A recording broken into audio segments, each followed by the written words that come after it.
A gente vai seguir falando sobre esse cenário agora. A gente vai conversar com o Renato Kifuri, diretor da Sociedade Brasileira de Imunizações. Doutor, uma boa tarde para o senhor. Sempre ótimo conversar com o senhor. Obrigado, Muriel. Prazer é sempre meu. Um abraço a você e todos aí que nos acompanham, os assinantes da CNN. Doutor, o que está acontecendo lá na China? A gente sabe que teve essa reabertura drástica, a gente estava falando que foi uma coisa 8 ou 80, inicialmente era um fechamento completo, essa política de Covid-0 era muito intensa, uma pessoa não podia nem ter um sintoma de Covid, que já fechavam praticamente tudo, era um lockdown muito intenso, mas o que a gente está vendo agora é que a reabertura foi muito drástica, foi muito forte por lá. Mas por que acontece agora de os casos estarem se espalhando não só rapidamente, mas estarem tão graves assim? Qual que é a explicação, doutor? Olha, Muriel, eu acho que é uma combinação de fatores. Você disse bem, eles trabalharam com a política de Covid-0, a população praticamente não foi exposta, ou seja, ela não teve uma oportunidade de ter infecções, especialmente no começo da pandemia. Sim. A vacinação foi feita, apesar de que com 2 doses a cobertura foi boa, mas utilizar as vacinas inativadas, como a Coronavac, a Sinopharm, as vacinas chinesas.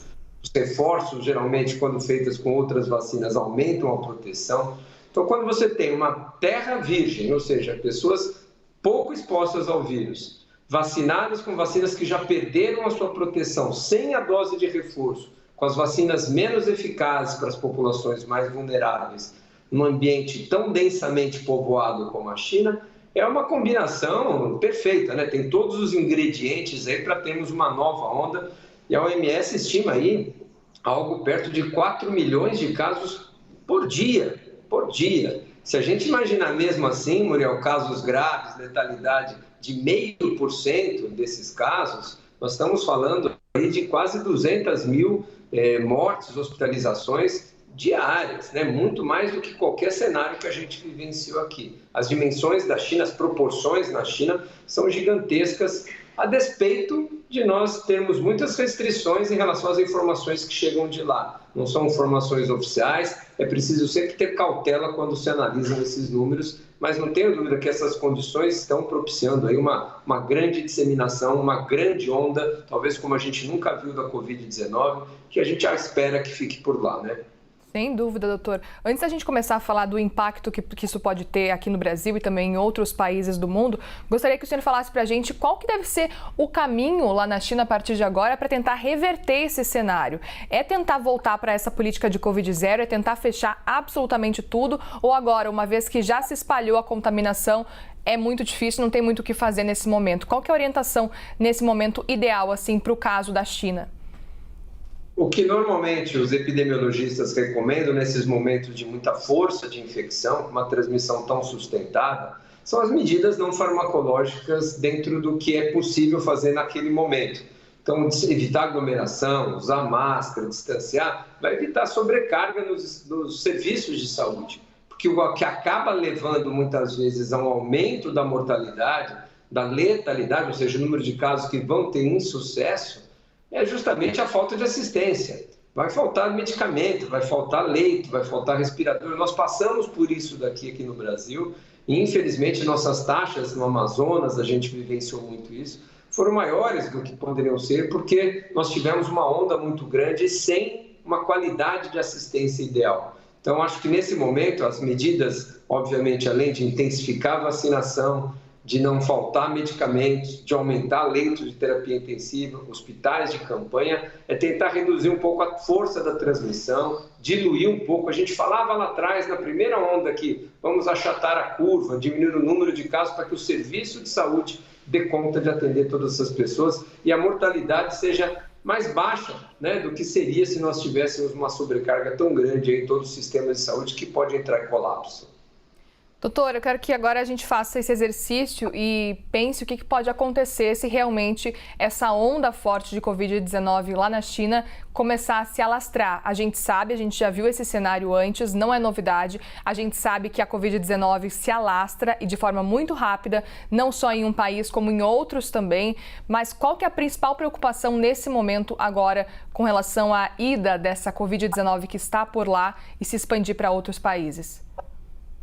Olha, a principal preocupação é o surgimento de uma variante, né? Nesses momentos de maior circulação do vírus, Muriel, a gente sabe que há a possibilidade de uma nova variante surgir que escape das vacinas e que ganhe proporções mundiais, aí, como foi a Ômicron, por exemplo, né? Os dados preliminares lá da China apontam que a variante que está circulando lá é a mesma da Europa, da Índia, as subvariantes da Ômicron, ou seja, nada muito diferente do que está nos atingindo aqui. Esta onda da China, essa variante que está circulando lá, entrando aqui no Brasil e em outros países, provavelmente encontrará uma população vacinada, encontrará uma população já previamente infectada. Então, nós não temos essa combinação perigosa que a China tem, baixa adesão à vacinação com baixa infecção prévia. Nós temos muita gente já infectada, essa imunidade combinada de gente que já foi infectada, exposta ao vírus por longas ondas de circulação e altas taxas de cobertura vacinal, é que tem nos propiciado, vamos dizer,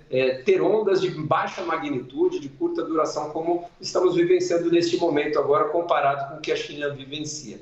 Nossa preocupação são duas, eu acho, Muriel: o surgimento de variantes e os insumos, porque a China é um grande produtor de máscara, de respiradores, de aparelhos, de medicamentos, de antibióticos. Então, esse consumo grande pode afetar realmente esses insumos, faltar no mundo todo. Então, essa é uma preocupação que a gente tem que estar de olho.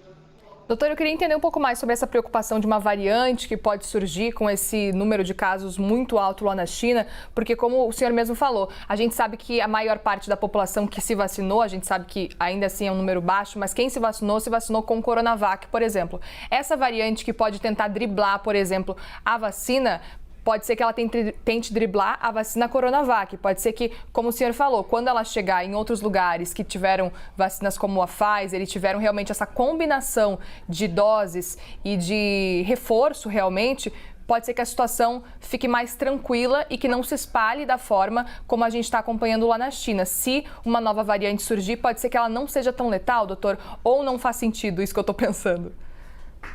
Não, mas é o seguinte: toda vez que você tem uma multiplicação viral, uma replicação que a gente fala em grande escala, muita gente infectada, muita gente transmitindo, muito vírus no meio ambiente, a chance desse vírus sofrer mutações aumenta exponencialmente. Sim. Então, você pode acontecer lá na China de surgir uma nova variante derivada da Ômicron ou não, uma nova variante de preocupação diferente da Ômicron e que possa ganhar o planeta aí se disseminando rapidamente, uma variante com possibilidade, inclusive, de escape da imunidade de quem já foi infectado. A Ômicron foi esse exemplo, Muriel, lembra? A gente estava muito bem com a alfa, com a beta, com as vacinas funcionando muito bem, até que na África do Sul, um local de bastante transmissão, surge uma variante Ômicron com muitas mutações acumuladas e que em semanas ganhou o planeta e que escapou da imunidade. Todo mundo que era vacinado se infectou. Todo mundo hoje vacinado. Hoje a Ômicron é uma variante que não poupa indivíduos vacinados. Ela infecta a todos. Claro que a vacinação protege os desfechos mais graves da doença. Mesmo para a Ômicron, nós temos essa grande vantagem: indivíduos adequadamente vacinados dificilmente serão hospitalizados, porque a Ômicron escapou da imunidade para a prevenção de forma leve, mas continua as vacinas altamente sensíveis na prevenção das formas graves. Então, essa é a incógnita: se surge uma variante que escape do nosso sistema imunológico, que acometa mesmo indivíduos vacinados, com qualquer vacina, não só com a Coronavac, não, com todas as vacinas, ela pode ganhar uma proporção de uma nova onda mundial. Então, quanto mais a gente controlar, quanto mais a China controlar a sua epidemia local, menor o risco para todos no planeta. Então, estamos todos de olho. E eu repito, viu, Muriel, a gente tem muita dificuldade de ter dados confiáveis na China. Desde o começo, né? Desde 2019, a gente sempre tem muita dificuldade de entender. Eles publicam oficialmente uma dezena de casos, óbitos, aí uma meia dúzia de óbitos. Certamente não são esses os números que acontecem no país, né? Doutor Renato Kfouri, diretor da Sociedade Brasileira de Imunizações, sempre bom conversar com o senhor e tirar essas dúvidas com relação ao que está surgindo lá na China. Qualquer novidade também a gente volta a chamar para a gente seguir conversando e entender o que está acontecendo por lá e o que pode vir a acontecer também aqui no nosso país. Uma boa tarde para o senhor e Feliz Natal. Obrigado, Muriel. Um Feliz Natal a todos. E fica o recado final, né? A nossa garantia hoje é terminar o esquema. Quem não está com o esquema completo, vamos ficar com o esquema em dia, que é a nossa certeza e a nossa arma poderosa. Um bom Natal a você e a todos. Obrigada, doutor. Tchau, tchau. Uma boa tarde.